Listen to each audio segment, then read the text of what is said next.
Hi guys, कैसे हो आप लोग। दोस्तों, ब्रिज कोर्स बहुत जल्दी स्टार्ट होने वाला है, आप लोगों ने देख लिया होगा। अब दोस्तों, जब आप लोग 10th बोर्ड से फ्री हो गए हैं, आप लोग के दिमाग में कुछ चीजें आ रही होंगी कि सर हम कैसे स्टार्ट करें, क्या करें।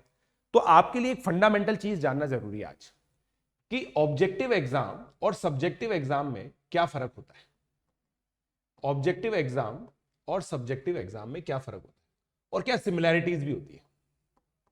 ठीक है, तो यार देखो, सब्जेक्टिव एग्जाम जैसे आपका स्कूल बोर्ड एग्जामिनेशन हो गया, 3 घंटे के अंदर आप लोगों से उम्मीद की जाती है कि 80 नंबर का पेपर आप अटेम्प्ट करोगे। अगर मैं मैथमेटिक्स की भी बात करूं, 38 प्रॉब्लम्स उसके अंदर आती हैं, जिसमें से 20 ऑब्जेक्टिव होते हैं, फिर कुछ वेरी शॉर्ट होते हैं, फिर शॉर्ट होते हैं, फिर लॉन्ग होते हैं, फिर केस बेस्ड होते हैं।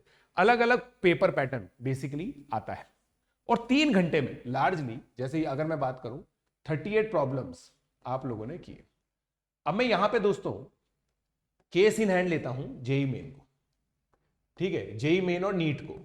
अब आप सोच के देखिए, जेई मेन और नीट के अंदर 75 और 180 प्रॉब्लम्स आप लोगों को अटेम्प्ट करने होते हैं।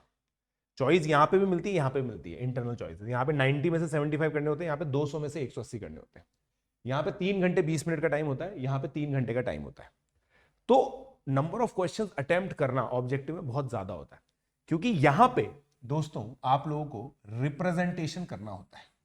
मैं आप लोगों को दोस्तों इस वीडियो के थ्रू ये बताना चाह रहा हूं कि कौन सी स्किल्स रिक्वायर्ड।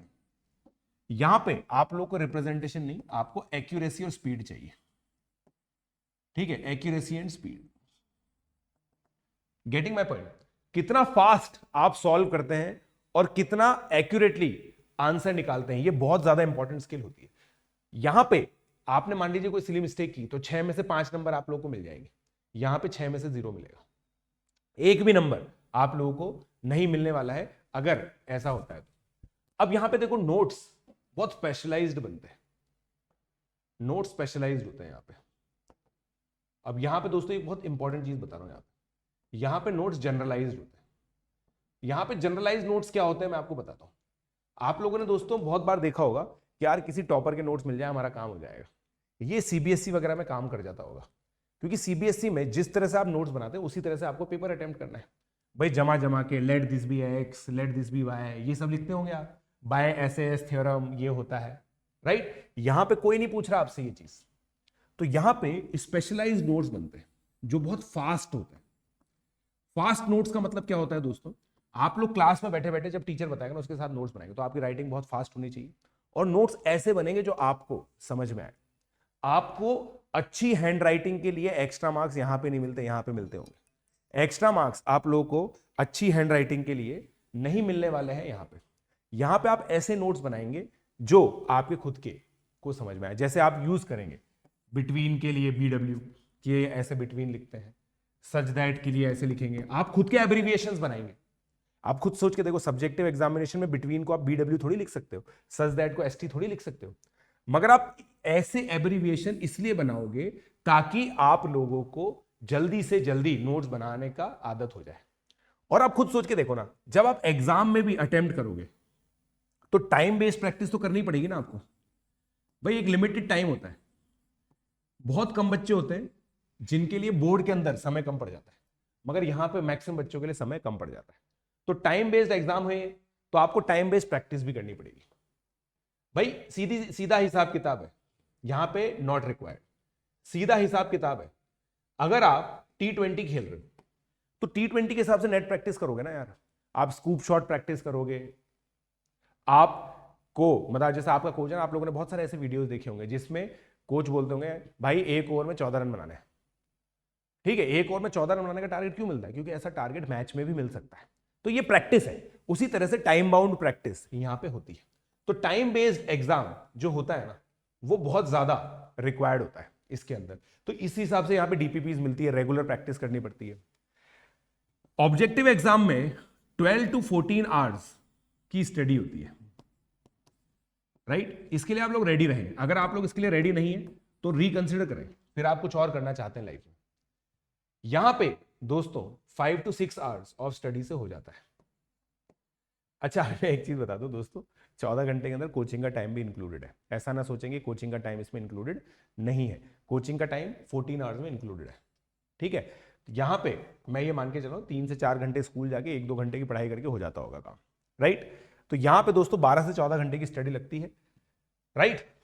अब एक और चीज, स्पेशलाइज्ड कोचिंग इसके अंदर लगती है, इसमें सेल्फ स्टडी से भी आपका काम हो जाएगा, इसमें आप लोगों का सेल्फ स्टडी से भी काम हो जाएगा।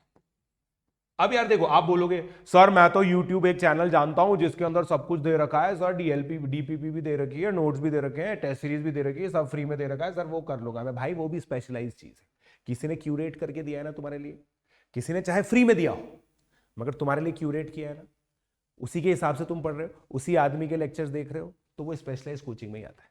सेल्फ स्टडी का मतलब क्या होता है, तुम किताब खोल के बैठ गए, खुद से ही पढ़ रहे हो, खुद से ही सीख रहे हो, खुद से ही क्वेश्चन कर रहे हो, पीछे सोल्यूशन दे रखे हैं, खुद से ही समझ रहे हो, वो होती है सेल्फ स्टडी। स्कूल के एग्जाम में चल जाती है, मगर यहां पे आपको स्पेशलाइज कोचिंग लगेगी, क्योंकि इसके सिलेबस और स्कूल के सिलेबस में जमीन आसमान का अंतर होता है।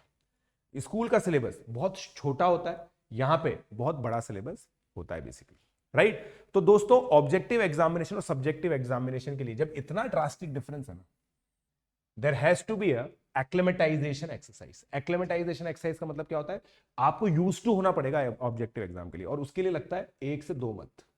इसीलिए दोस्तों मैं आप लोगों को बोल रहा हूं, जो भी बच्चा 11वीं के लिए तैयारी करने वाला है वो तुरंत तुरंत तुरंत अपनी तैयारी चालू कर दे। मेरा जो कोर्स है दोस्तों 11th का, वो 25 मार्च से स्टार्ट होगा। इसके लिए जो भी बच्चे इंटरेस्टेड है गूगल फॉर्म भर सकते हैं, डिस्क्रिप्शन में फॉर्म अवेलेबल है, आप वो फॉर्म भरिए, राइट। सेकेंड ब्रिज कोर्स हम लोग आपको पढ़ाने, जितनी भी चीजें 10th क्लास की 11th क्लास के लिए आती हैं वो दोस्तों 18 तारीख से स्टार्ट होने वाली है। तो ब्रिज कोर्स को भी आप लोग टेकअप करें और कोशिश कीजिए कि इन सभी चीजों को आप फॉलो करेंगे ना, तो आप एक मोड स्विच देखेंगे यहां से यहां पे। हमारे ब्रिज कोर्स के अंदर ELPs जो होती है एजुकेटर लेड प्रैक्टिस, 10 क्वेश्चन हम आपको देंगे, उन 10 क्वेश्चन वो 10 ऑब्जेक्टिव क्वेश्चन होंगे, आपको फास्ट फास्ट सॉल्व करना सिखाएंगे हम लोग, ताकि एक मोड आपका शिफ्ट हो सके। तो ये मोड शिफ्ट बहुत डिफिकल्ट होता है, बट हम आपके साथ हैं, यही स्पेशलाइज कोचिंग होती है। तो तुरंत दोस्तों इन सभी चीजों के लिए सब्सक्राइब कीजिए, लेट्स क्रैक इट।